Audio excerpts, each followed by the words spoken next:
really at the core, what your heart is saying is, I'm not enough until I achieve this, until I do this. And so sometimes low self-esteem can be masked with productivity. That's why it's so important to separate your identity from the things that you do, because then that's what leads to that toxic productivity. When that sadness is showing you that you're not where you thought you would be at this age, because we don't sit with difficult emotions.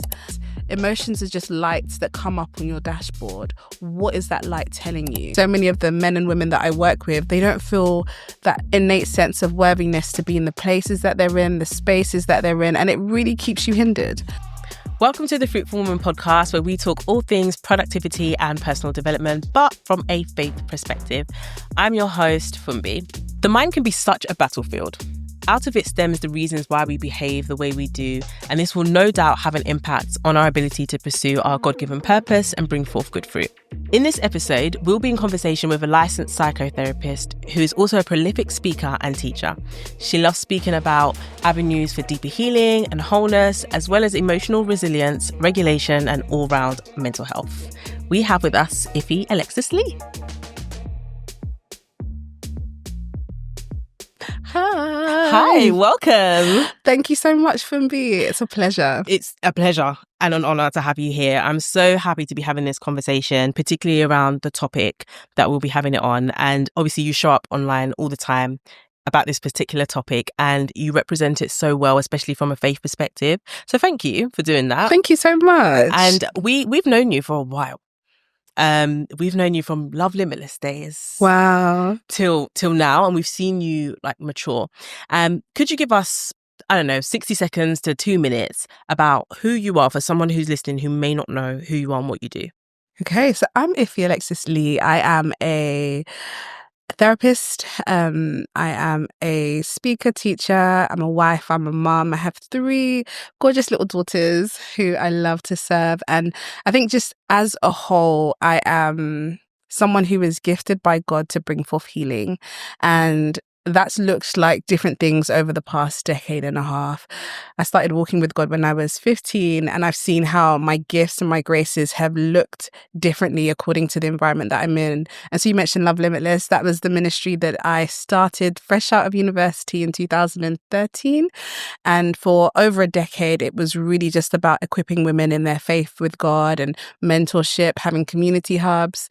Right now, my graces and gifts look like the people that I serve through the online community that I have called Soul Deep, as well as a podcast and being a therapist. So meeting my clients in their everyday lives, helping them make meaning of their life. And it's a privilege. I love that you've been doing it for so long, like doing it from 15. Amazing. And you're still here, still going strong. And I pray that you will continue to go from grace to grace by God's grace. So tell us how you actually got saved at 15, I assume. How did you decide to actually give your life to Christ and start taking it seriously to the point where you started ministering so young? So around the age of 15, I feel like I was going through somewhat of an identity crisis. My parents, even though I grew up with both of my parents, they split when I was around the age of 11. And I was in secondary school, really trying to make meaning of who I am as a Black African girl in South London. And it wasn't the easiest for me. I went through lows in my understanding of my identity, my self-worth. My self-esteem was pretty much in the bin. And I remember just being 15 and really struggling with wanting to be around, right? Wanting to be on this side of the earth altogether. And whilst I never did anything towards achieving that, it really showcased in how I felt about myself and the kind of relationships and friendships that I was in. Something happened when I was 15. My mum was like, sent me and my older brother off to America for our summer holidays. Praise God she did. But it was something about being over there with other Christians that were young that really did something for me. I remember going to our cousin's church and just thinking, oh my gosh, like these people actually have their hands up in worship. Like even though I came from a Pentecostal church, like the youth weren't doing all of that. Yeah. And so something about that really stood out to me. And I really felt the Holy Spirit, like I felt God calling me towards himself during that holiday visit. And I made that decision there and then that, do you know what, God, if you're real, then I want to know you. I want to walk with you. I don't want to feel how I've been feeling for the past few years. Like I want to know what true peace and joy feels like. And to the glory of God alone. That was like the pivotal, that was the changing point for me. That was the turning point for me in my faith. And yeah, I've been walking with God since. And it hasn't always been easy. There have been times where I'm like, yep, I'd much rather be doing something else. But God in his mercy keeps drawing me to himself. And yeah, I'm a product of grace. Amen. Amen. So obviously you're a psychotherapist and you talk all things therapy, soul work, and you touched on self-esteem a moment ago in your story. Let's talk about self-esteem for a second and self-worth and how it can impact things like productivity, personal development, achieving and striving towards your God-given purpose. I'm sure if you were still stuck in that place of like low self-worth, you definitely wouldn't be where, the woman that we see sitting here today. Can you tell us a bit about that? I think how you view yourself, it truly matters at its core. You can't live with self-hatred and expect fruitfulness. Self-hatred leads to destruction, because if whatever you hate, you destroy. And you destroy it. You might not destroy it actively, but you don't nurture it. So you think about a plant, right? If I have hatred for a plant, I'm not going to water it. I'm not going to look after its leaves. I'm not going to prune it. And I think how we treat ourselves and how we view ourselves really is a reflection of that.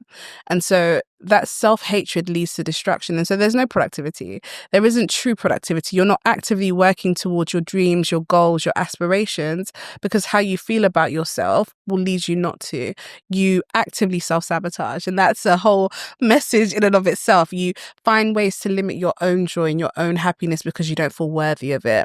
And I think worthiness is a theme that comes up in therapy so much, that so many of the men and women that I work with, they don't feel that innate sense of worthiness to be in the places that they're in, the spaces that they're in. And it really keeps you hindered from really becoming all that you could be if you truly believe that you were worthy of being that person. Do you think a lot of people who struggle with self-worth they're not actually aware that they're struggling with self-worth, or do you think people are aware? I think both. Some people are painstakingly aware that they don't like themselves. They wish they were something else. But some of us aren't aware fully that we struggle with our sense of self-worth. And it's because it shows up in someone's got something that you want and you struggle to celebrate them. That's a sign of discontentment in who you are.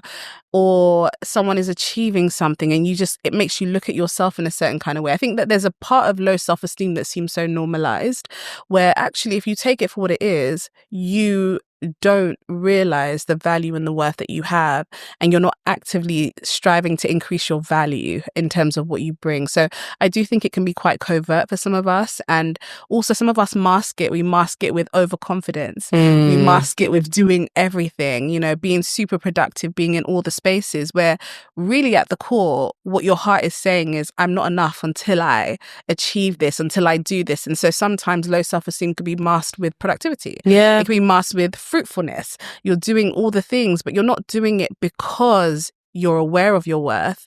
You're doing it in order to achieve or attain a level of worth.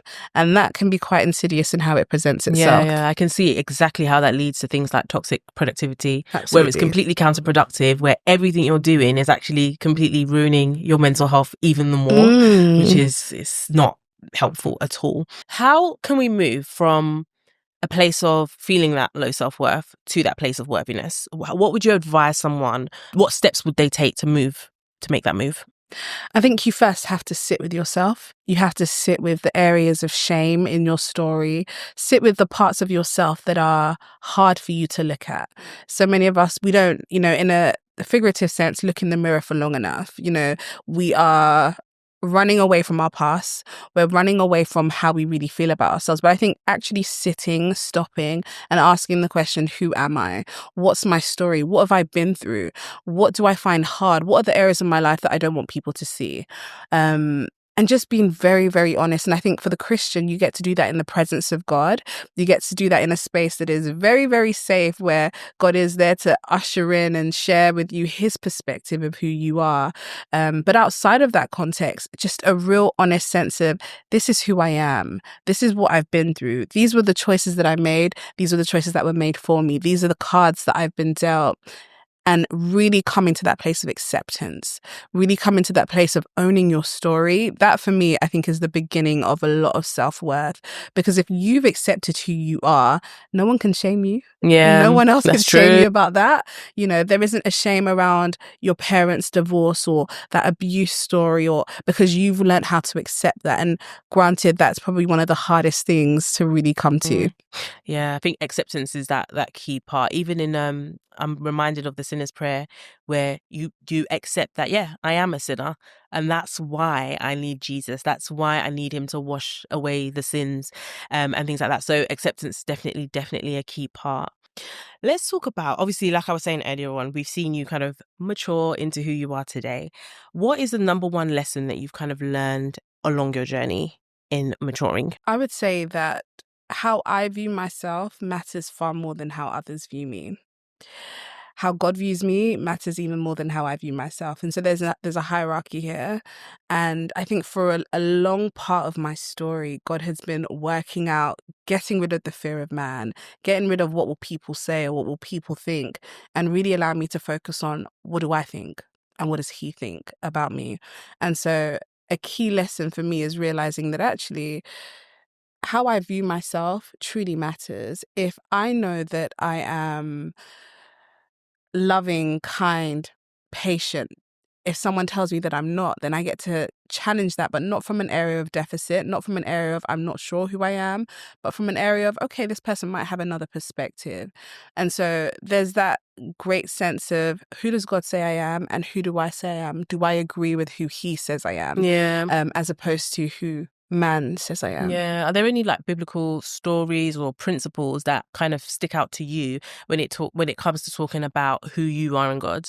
Yeah, I mean, one of the things that I really love in terms of how God handles low self-esteem, Jeremiah, we have this prophet saying, who am I to confront the nations? I am young, I'm not the person for the job. And yet God says, listen, I will put my words in your mouth. I will go before you. And then we even see this with Moses saying that I'm a stammerer, I can't do it. God doesn't necessarily address the weakness. He addresses his own strength. And I think that there's beauty in that knowing that your weaknesses don't disqualify you, that actually in our weakness, God's strength is made perfect. And so throughout the scriptures, I think we see examples of people that were imperfect, but they were used by a perfect God because they allowed themselves to be. And so, yes, you might have a stammer. Yes, I might not be the most eloquent. Yes, I might not look the part for some people, but actually it's Christ in me that's the hope of glory, and it's Christ in me that draws people to who I am. And so I try not to overly fixate on the things that some will call weaknesses, because I'm aware that actually those weaknesses don't disqualify me. If anything, they qualify me for the grace of God. Yeah, again, goes back to acceptance, accepting those weaknesses again so that God can actually show up. Exactly. And that leads me on to things like fear of failure, because we know that paralyzes people. That could have easily paralyzed someone like a Moses, for example. Where does that fear of failure come from? Where does it stem from? Well, I can see why it paralyzes people, but how can we overcome that? I think we live in the kind of world that we live in. It's like there's a lot of meritocracy, right? If you do well, you achieve more, which is the kind of essence of what we see around us. But also it's embedded in certain cultures where failure is not seen as something to be celebrated naturally. I remember my 4-year-old, I told her to stop running. We were outside, stop running, stop running, stop running. You're wearing tights, you're wearing a dress, like we don't want an accident. Needless to say, she tripped, she fell, and her cream tights had a big black smudge on it. And she got up and she was like, it's okay. It's okay. It's okay to make mistakes, Mom. And I was ready to give her a good stern talking to, I told you. Yeah. But in that moment, it really softened my heart that actually there's a lesson to be learnt here, that whilst, yes, you don't need to be running when I haven't told you to run, right? But at the same time, these failures are not detrimental. I think the problem is that we tie failure so intrinsically with our sense of value, but actually it's just an action that happened. A failure doesn't make you a failure. And so for many of us, we actually think if I fail, I'm a failure. If I don't get the grade, it's a direct reflection of me. But actually, it's okay to fail. It's embedded in the human nature nature to fail. And I think we need to take away the stigma that we have placed on failure, because it's a part of life. I think it's about how you fail, realizing that this doesn't disqualify me. What can I learn from it, and how can I move forward? So the fear of failure, I think it makes complete sense why anyone would feel that way. But to that person, I would remind you that you're not perfect. You will fail. Why would you fear the inevitable? Yeah. And in fearing the inevitable, you're kind of ushering it in, because you're choosing to self-sabotage instead. Yeah. So that fear of failure leaves you stuck.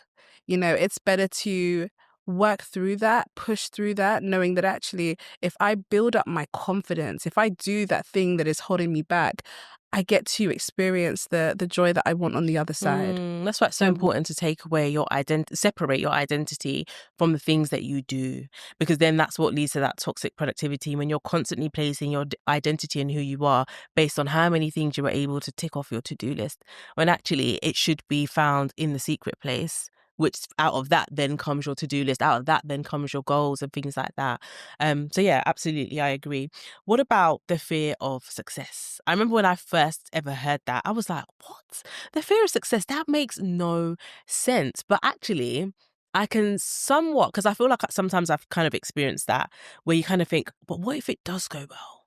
You kind of feel that imposter syndrome of, that means this will happen, and then I'll be asked to do this, and it's like, oh, actually, I don't want to go that far. How does a person deal with that fear of success? Because there's fear of failure, like so many fears. How do we deal with that? Yeah. So the fear of success actually resonates heavily with me.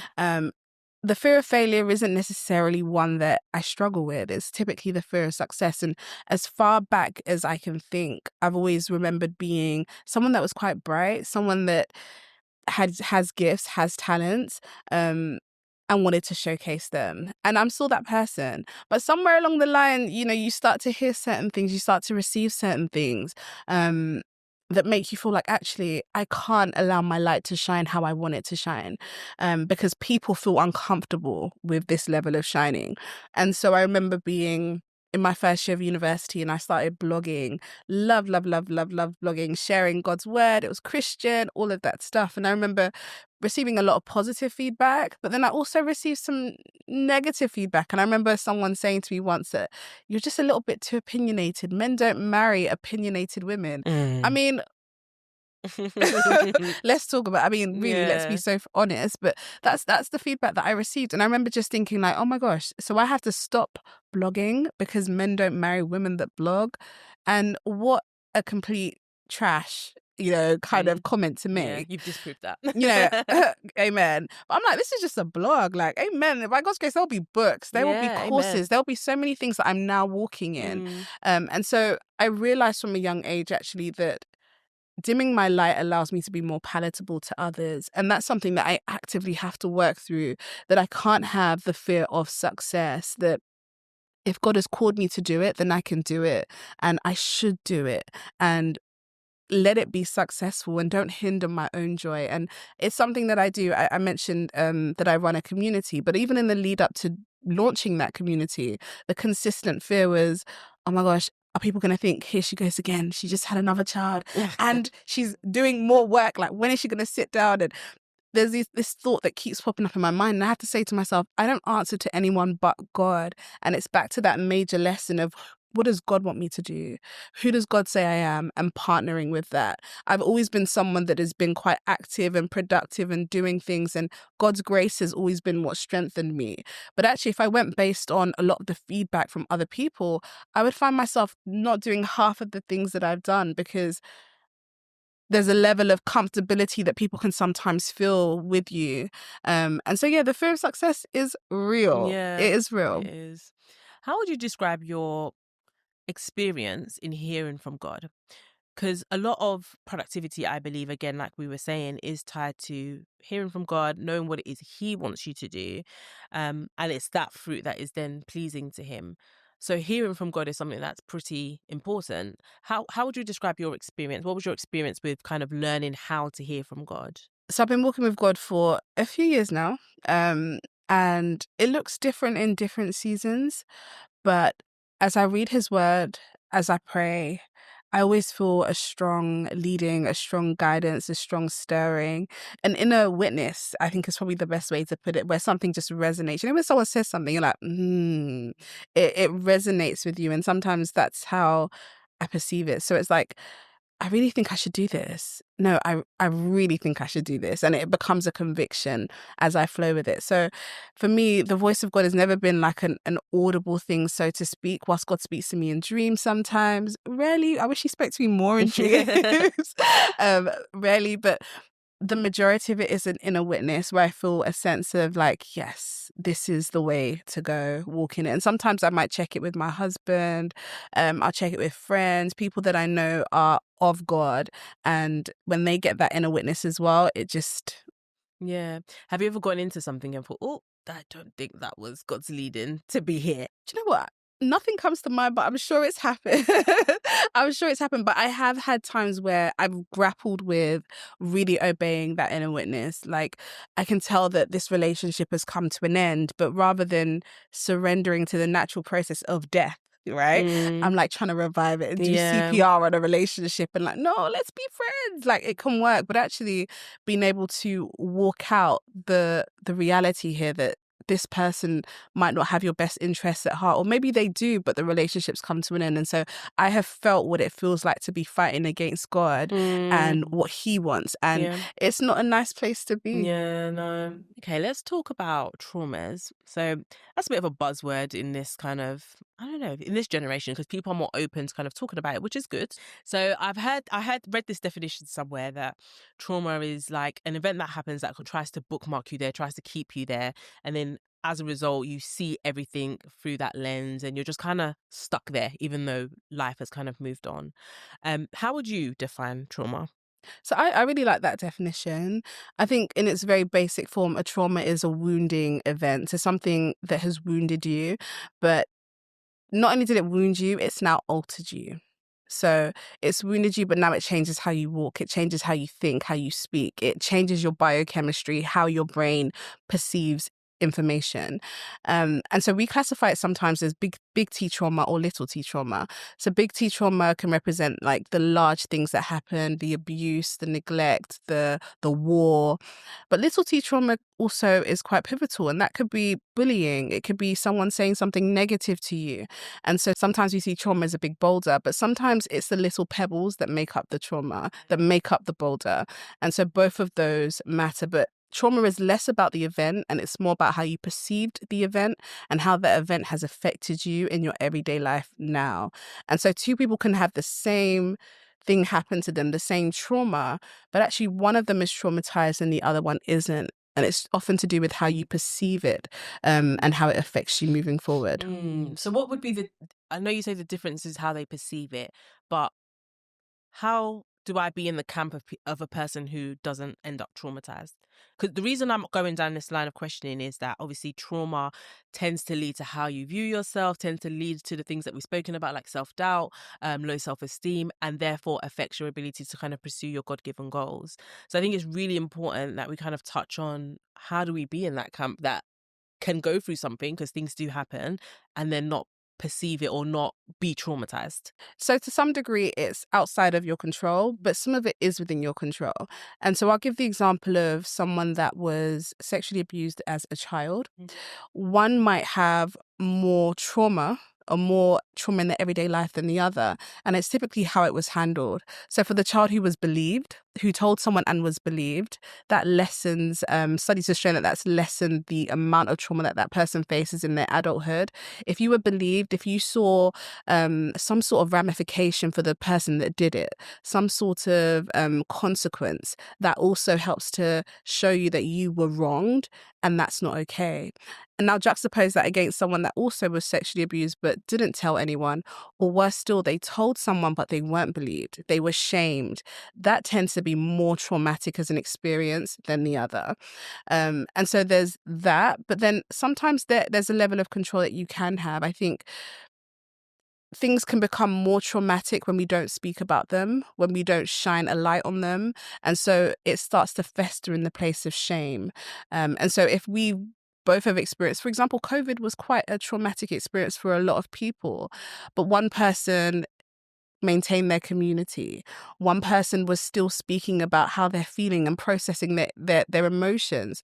The other person kind of went into a ball and stopped sharing and isn't in community. Well, then that's two different kind of experiences, and one's going to have just a little bit more trauma than the other. Yeah, so it's a lot about your reactions and what you do as a result.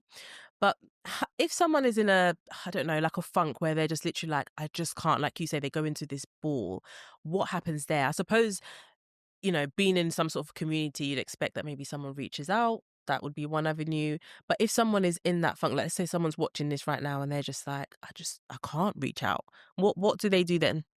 So I would definitely validate that sometimes we think trauma it's just all in your head. And it is in your head, it's in your brain, to be precise, but that doesn't mean that it's immaterial. Trauma rewires the brain, as I mentioned. So there's different parts of our brains that actually change how they look, how they appear on a CT scan because of trauma. And so there's a part of our brain, for example, called the amygdala. That's like the fire alarm system. So it's threat detection. When there's threat, it picks it up. It picks up the different threats. And when you've been through trauma, studies have shown that you will have a higher sense of threat detection. Even when there's no danger, you are perceiving danger consistently. Or when you think about like the part of the brain called the hippocampus that stores our long-term memory, well, actually, they don't just have, oh yeah, that happened when I was 5, I was bit by a dog or whatever. They don't just remember experiences, they re-experience them consistently. And so there's an understanding that we have to have with trauma, that we're not just talking about something immaterial, we're talking about something that is life altering.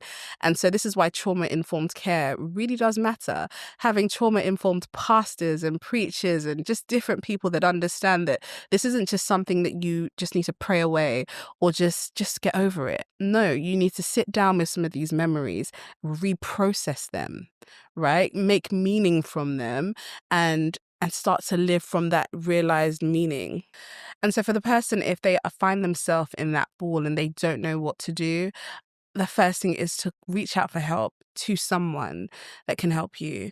And whether that means calling one of the helplines that are available that can kind of speak to your mental health, whether that's reaching out to your GP to get a referral for a therapist, or reaching out for a private therapist online, speaking to your pastor or to a sister, a friend, a brother, you have to begin to speak to people. You have to begin to tell your story and share. Because when we do that, we're essentially shining a light on what's happened and how we're feeling, and inviting others in to really help us in the processing of what we're going through. For anyone who's listening that may be experiencing that, I really pray for strength for you to be able to get up and do exactly what Iffy's talking about.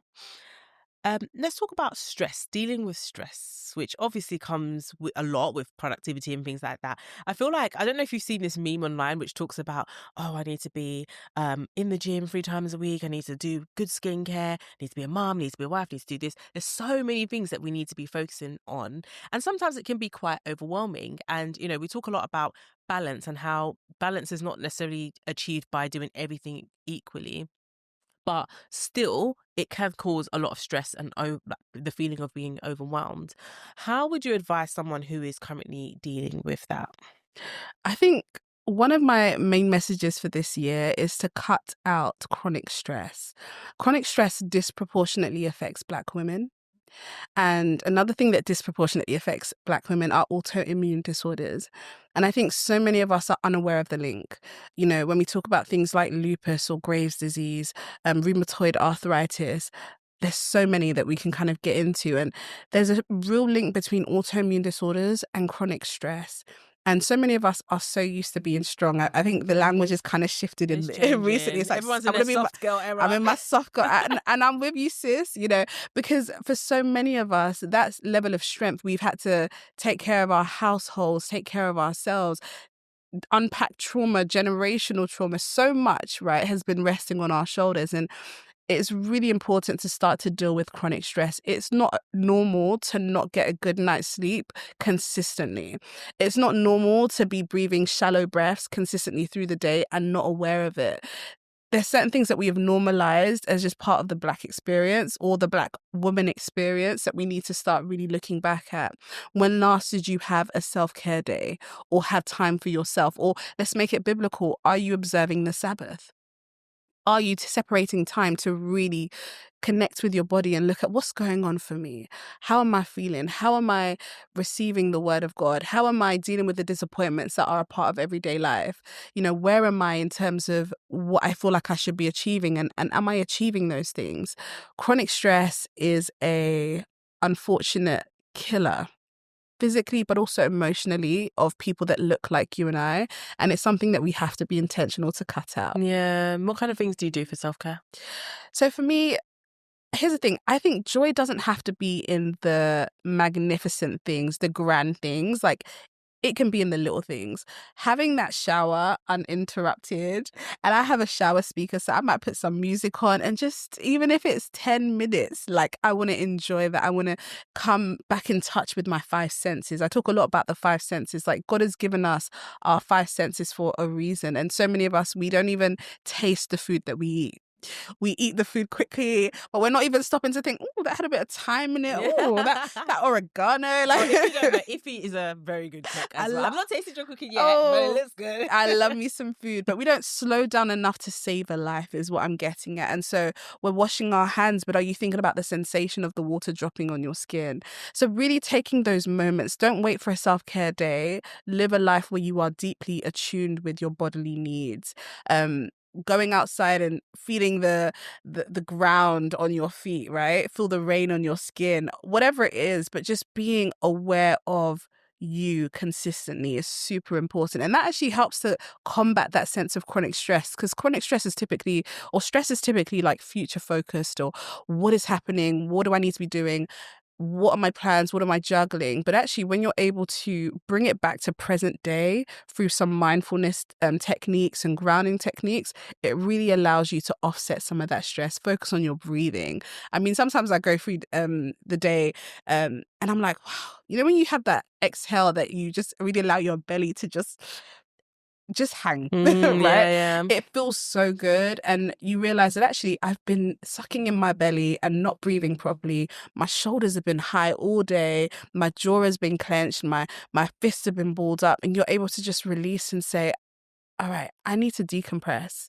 And so I think, don't wait for the self-care day, like I mentioned, even though those are really good. Do the spa if that works for you. Have the long bubble bath if that works for you. Read the book if that works for you. But also just be present in your everyday experience. Remember to take a deep breath. Yeah, I love that. I see on social media they call it romanticizing your day. Romanticize everything, make everything, a big thing. And I love that. I've been trying to do that as well. Okay. Wear my nice PJs rather than just a random t-shirt. It makes a difference. It does make a difference to your mental health. So obviously you do a lot, as well as being a wife and a mum. And you seem like you're really balancing it really, really well. Thank you. What kind of things do you put in place personally to ensure that you're being productive, but not falling into toxic productivity at all? So I am a spontaneous person. Like, I really don't do well with timetables. It's one of the reasons why I work for myself. I feel like I might appear that way, like I'm really regimented, but I'm really not. Like, I'm such a go with the flow person that I actually have to rein it in sometimes. I think having children has allowed me to wake up early, because otherwise I'm going to sleep until I'm like, oh, what time is it? But I know that my children be in our room at 6:30 a.m. and I'm like, okay. Thankfully with the newborn, my husband's like, yeah, mummy's sleeping, let's get out. So I can be quite free in and I think that that's a strength, but it's something, like I mentioned, that sometimes I have to reel it in and make sure I get productive, because if left to me, I'll be working through the night and sleeping through the day, which isn't ideal. So I like to keep an eye on my goals. So I'll write my goals for the year, look at my goals for the quarter, my goals for the month, and really allow that to guide me. I try not to be too detailed or too thorough or have too many goals. I think 3 is enough. What are my 3 overarching goals for today? What are my 3 overarching goals for the month, for the year? And really working towards that. And they say, eat the big frog first. I think that's the phrase. Yeah. So do the hardest thing first. And that's something that I like to kind of push me. But I have systems around, like having children. Children remind me that I need to eat. Children remind me that I need to cook. Children remind me that, we need to do certain things. And so I allow the natural things of life that I have set to keep me productive. Do you use things like planners at all, or are you more digital girl? So I have bought more planners than I care to admit, and honestly, I don't use them. Yeah. Like in my head, I envision myself as that girly, Yeah. but I make notes on my phone. I will have like bullet points in the notes app. Make sure you do this, make sure you do that. And at the moment, I've been struggling with a little bit of like baby brain, and so I make sure I just write it down before I go food shopping. Write down what you know you need to get, and so I do that to kind of help my fruitfulness. I hear that. I'm a big advocate for knowing what works for you. You know, planners aren't going to work for everyone. Putting things in a notes app or to-do list aren't going to work for everyone. And sometimes I find with myself that actually it changes from day to day. Sometimes I want to use a planner. Sometimes I want to use Google Calendar. Like it just depends. And I think not boxing yourself really kind of helps you to just, keep on top of things. What are some simple daily habits that someone can do to help build their emotional resilience? Okay, so building your emotional resilience. One of the things I think a lot of us don't do enough is we don't sit with difficult emotions. We don't sit with hard emotions. And so when we feel sad, we go straight to numbing, placating. We go straight to doom scrolling or purchasing online or different things to help numb that sadness. When we feel grief, we don't know how to sit with it. We quickly have to binge on Netflix or something. And I think one of the ways we can build our emotional resilience and build our ability to hold tension is to sit with it. And so allow the emotions that you experience to have their natural cycle. I call it emotional metabolism. There's actually quite a few studies on emotional metabolism. Metabolism is the idea that you've taken in food, it processes it, it metabolizes it, it gives it fuel, and then you release what's left. When emotions pop up, they typically have a natural lifespan, unless, something's going wrong, and you might have like depression or something.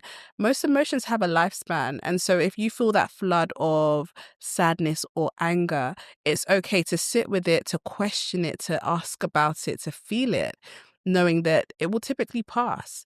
And so I like to say, feel the emotion that you're feeling before you interrogate the emotion that you're feeling. And it's often when people get into therapy that I'm asking, how are you?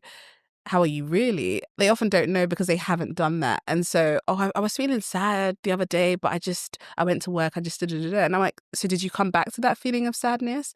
What was that feeling of sadness trying to show you? And so we have to do the unpacking work in therapy because oftentimes we don't do it in our everyday life. And sometimes that sadness is showing you that you're discontent. That sadness is showing you that you're not where you thought you would be at this age. That sadness is showing you that there are more goals to be achieved, perhaps. And so being able to ascertain, what is this? Emotions are just lights that come up on your dashboard. What is that light telling you? And so you feel that sense of anger. Anger tends to follow a violation.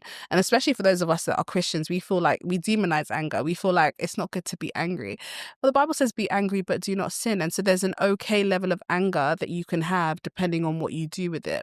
And so when you feel that anger, typically there's been a violation somewhere. Someone has disrespected you maybe, and you feel a sense of, I feel bruised by this. Or, in the case of Jesus, they were disrespecting the temple, and he felt that holy indignation, that righteous anger. Ask yourself, why am I feeling what I'm feeling? Because so many of us, we don't do that. I had a client that was struggling with anger. And it took us a few months to get to the core of this, why that is. Who's the anger directed at? It's directed at my mum. But you say you love your mum. I love my mum. Okay, so is there something that we can unpack here? And it took us a while, but we were able to ascertain that actually she felt unprotected by her mum when she went through some trauma as a child.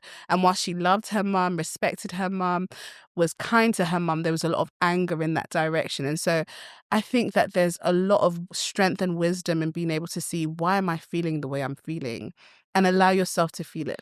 Yeah, emotions have a lifespan. I think that will help people make a lot better decisions, because emotions can be so fickle and cause you to do things that actually you might regret later. And what you said reminds me of a quote that I heard years ago, pay attention to the tension. So whenever you feel like a tension about something, like maybe someone says something and it triggers you and you're like, it's good to ask yourself, well, why did that trigger you? Rather than just being angry with it, and actually ask yourself those questions. Do you journal? I do. I'm a huge advocate for journal. I probably mention the word journal every single day. I physical journal, but I audio journal. Oh, Oh, I think a lot of us aren't audio aware that you can audio journal. journal. I think Yes. listening back to that would be so Yes. interesting. Yeah. A lot of us do it in our long voice notes that we send That's our very friends. You are true. journaling, my dear. Mm. So I audio journal. I might record an audio, or you can video journal, kind of like a vlog. But it's for yourself, and it's really getting what's on your heart, on your mind, on paper or in another format, just to kind of clear some space, clear the backlog. And so it's important to do that. We can audio journal by talking to a friend. That's a form of journaling per se, but it's really just taking it away from being here and placing it on something. And so whether you do it on a nice, cute notebook or you do it on your phone, it's just important to clear the backlog, clear Yeah. the emotional backlog. Yeah, I asked that because when I try to do that, like sitting with your feelings and thinking about them, why do you feel like that? I get so distracted. All different thoughts come into my head. I'm like, well, where was I? Yeah. So I want to get into that, like actually journaling and writing it down and Yeah. stuff And if like that. something pops up, just make a note of it. Mm. Because unfortunately for me, when I'm like, I'm gonna pray, that's when all of a sudden I'm remembering I didn't take the chicken out the freezer. Or I'm journaling, that's when I remember, oh, you need to change the clothes and so I just make a note of it, like close this, come back to it. So I try not to allow myself to be too distracted. So pay attention to the thing that's popped up, write it down and say, I'm gonna come back to that. I'm gonna think about that later. Yeah, absolutely. When you hear the word fruitful or fruitfulness, what comes to mind for you? How would you define it? When I think about like the call to be fruitful, right, it comes from Genesis. I think that you can't be fruitful if the seed isn't already within you. And so there's something that God is asking us to do in terms of be fruitful and multiply, but actually there's already seed within you, right? And so he's not asking for us to do something that we can't do. Mm. It's already within you to be fruitful. And as we pour the water of the word, as we nurture the seeds that have been sowed within us, we get to be fruitful. And so I immediately think that I'm not being asked to do something that's beyond me. I'm not being asked to do something that's I'm not capable of. I'm capable of a lot of things with Christ within me. And so for me, it's the reminder that I don't have to look. Yeah, it's the reminder that it's already within me is Yeah. what I keep coming back to. And so sometimes God asks me to do stuff that are super stretching and super challenging. And I'm like, can I do this? And the answer is yes, you can, because he has sowed his seed within me. And the call to me is just to be fruitful, to nurture what he's placed within me and to let the world see it. Yeah, I love that question because I try to ask most guests that question. And every time someone comes with a different perspective and different answer, and it's like it all joins together and it just makes so much sense. And I love what you say about it being within you. I've heard this analogy. Well, it's not an analogy, it's reality actually, that even the womb is always looking for fruit because every single month women will menstruate. Whether you're trying, whether you're not trying, it's looking for, Wow. yeah. So I was like, yeah, it is in you to be fruitful, and whatever God has asked you to do, the start of it is already inside you. You just got to do what you need to do to kind of bring it out, which is why I'm so passionate about personal development and, making sure you're actually doing what you say you're going to do and all of that. And has there ever been a time in your life where you felt like, oh, I'm not being very fruitful in this season? And how did you kind of come out of that? There have definitely been times where I have felt like I'm not being fruitful, but I actually was being fruitful. And typically for me, it's that postpartum experience where I've just had a child, I've slowed down my life to accommodate this humongous life transition. And sometimes I find myself battling the thought of, okay, but you're not doing this, or you're not doing that, or you're not at that speaking engagement. You have to turn down that request. You have to, not see clients for a season. And I have to consistently remind myself that fruitfulness can look different in different seasons. And actually, the most fruitful place I am is nursing my newborn child. But I'll be very honest and say that sometimes is really hard, and it's in essence finding my identity more so in things out there than things right here. And I have to challenge myself that actually it might not seem fruitful to you, but it's the most fruitful place when you are looking after your family, when you are pouring into the souls that God has given to you through your womb to look after. That is fruitful. Yeah. What's the one piece of advice that you would give to someone who is about to start on this journey of fruitfulness, and they're just struggling? maybe it's anxiety or any of the other issues that we've spoken about. I want you to imagine that they're literally on the other side of the camera and they need your advice right now. And you can look at the camera for this, just to round off the episode, and give them a piece of advice that they can take into their week to help them mentally, emotionally, psychologically. The fear of the unknown is natural. It is natural to have a fear of the unknown, but the only way that fear is going to go is if you step into known territory. And the only way to step into known territory is by doing it. And so you are always going to have the fear of the unknown for as long as you choose to stay on this side of the shore. But as you make that journey through those waters, you know, what was unknown becomes known, and that fear starts to diminish. Your avoidance is strengthening your anxiety. It's strengthening it. It's making it harder. And so as you step out into those uncharted territories, into those scary waters, you find the fear of the unknown start to diminish, and you actually start to thrive in the thing that you were called to do. That's really good. Thank you for sharing that. I felt like that resonated with me. Do it, girl. Thank you so much for coming on today. I really enjoyed that conversation. And that ends today's episode. Thank you so much for listening. I would love if you could share something that you found valuable down below in the comments. Give us a like and a subscribe, and we will see you in the next episode.